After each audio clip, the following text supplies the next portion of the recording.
arrangements without making some arrangements and informing that I would like to come and meet you. It just pulls in here when I'm busy in a private meeting with the family or with anyone. It is very rude. Now if I react, or anyone for that matter reacts to expresses his displeasure, then you say the person is rude. When the rudeness is coming from your side, but you apply that fatwa on that person who you are oppressing. So these are very important things that you have to understand. And so when you go and visit, the Mashaykh said, take a gift for that person. Anything, something to, you want to give something to eat or some present, take a gift, irrelevant in what it was. What is it?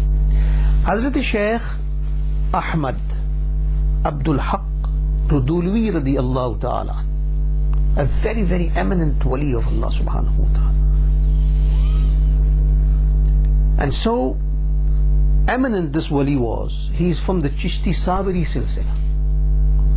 He is the Khalifa and Murid of Shaykh Jalaluddin Panipati radiyallahu ta'ala.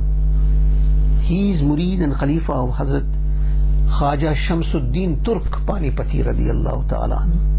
And he is the Khalifa of Hazrat Sabir Pak Alauddin Kalyari. Very, very eminent personality.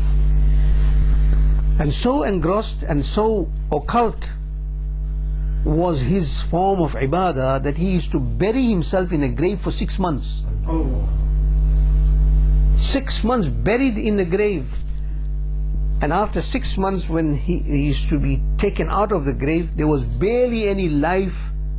There was some remnants of his life that they could feel that there is still life in him, but very little. And then they used to wrap him up and take him out, and then we used to take his couple of breaths, and they used to come back to normal.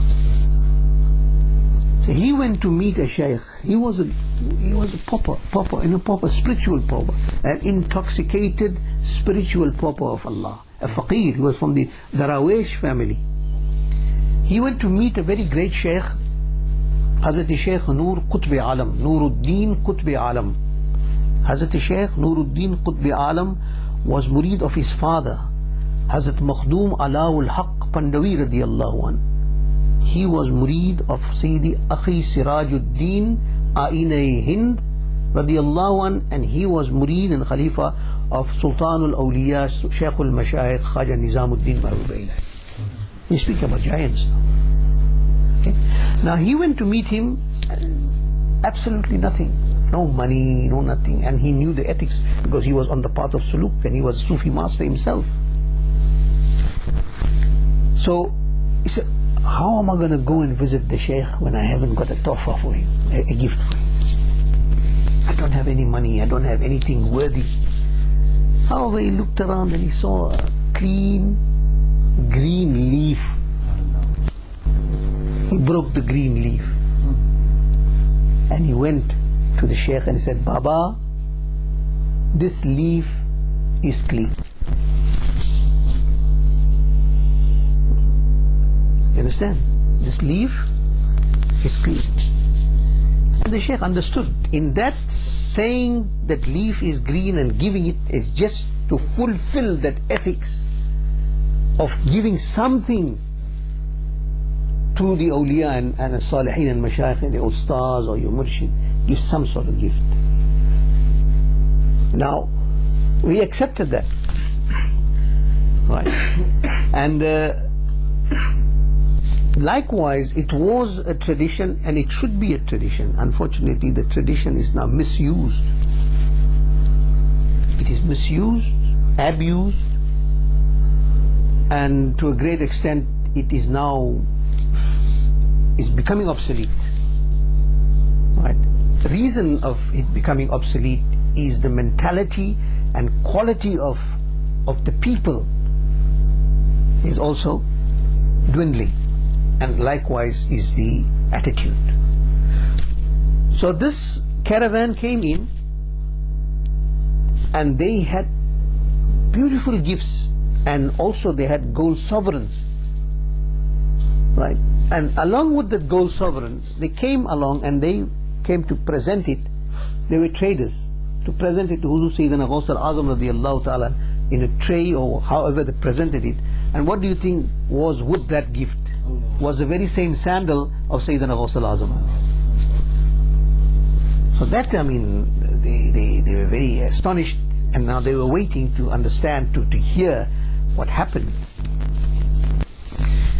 So they said, "O great Ghaus of Allah, Ya Ghaus al-Azam radiyallahu ta'ala an, we were traveling and in a wilderness, right? And we're coming from Iran, and they came to such a place where there was highway robbers, and they attacked them.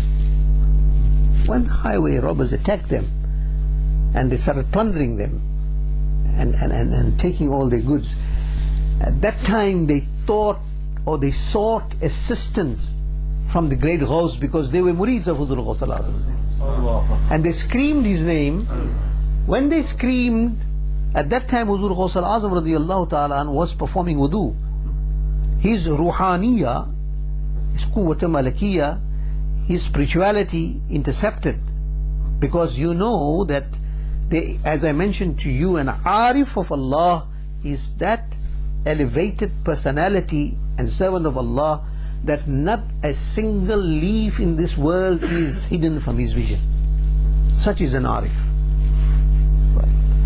And the whole thing, the explanation of what is arif, you can pick it up in many books, but one very important book that speaks about the maqam and martaba and arif is Al-Ibriz fi kalam Sayyidi Abdul Aziz.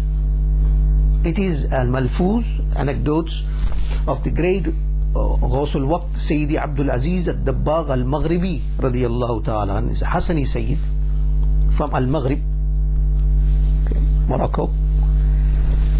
That's his anecdotes. The name of the anecdotes is Al-Ibriz fi kalam Sayyidi Abdul Aziz, that was being formulated, collected and put together by his famous and beloved student and murid, Hafizul Hadith Sayyidi Ahmad bin Mubarak Saljamasi radiyallahu ta'ala, a very great Imam. He was Hafiz of Hadith. He compiled this, he put it together. That is the Malfuz, anecdotes. In that he speaks about an arif, and furthermore he says the knowledge and extent of the knowledge of an arif. An arif, we are speaking about a follower of the Nabi sallallahu alaihi wasallam. We're not discussing at the moment what is the stance and situation and excellence and elevated status and station of nubuwah. We're speaking about a reflection, a shadow of nubuwah. Sayyidi Abdul Aziz Dabbagh al-Maghribi al-Hassani radiyallahu ta'ala states the extent of the knowledge of an arif of Allah. Who is an arif? A gnost, a knower of Allah, who has direct inspired knowledge of ma'rifah and existence of Allah subhanahu wa ta'ala burning in his heart, illuminating the universe, illuminating everything coming in contact with him. His extent of knowledge is that he is an alim of every single revealed book from the heavens that came down to the prophets. Every ahkam, every divine ordinance that was revealed to any respected prophet at any time, at any era, he is an alim. When you say alim, I don't mean going, say, spending 7 years in India or Pakistan, or going to Cairo or Egypt or Jordan or Syria 7 years and you come back with the title, he's an alim of deen. I'm not speaking about that. I'm speaking about a thorough alim, a perfect alim that knows inner sciences as well as the outer sciences, not only limited to outer sciences. He knows the reality of the essence of real knowledge. This is direct knowledge. Now direct knowledge is not found in books. Direct knowledge is ilmul marifa. It is found in the hearts of these urafa and arifin. Right? So he's an arif of Allah, he's an alim, fully fledged alim of all revealed books that Allah subhanahu wa ta'ala, ahkam and ordinance that he revealed on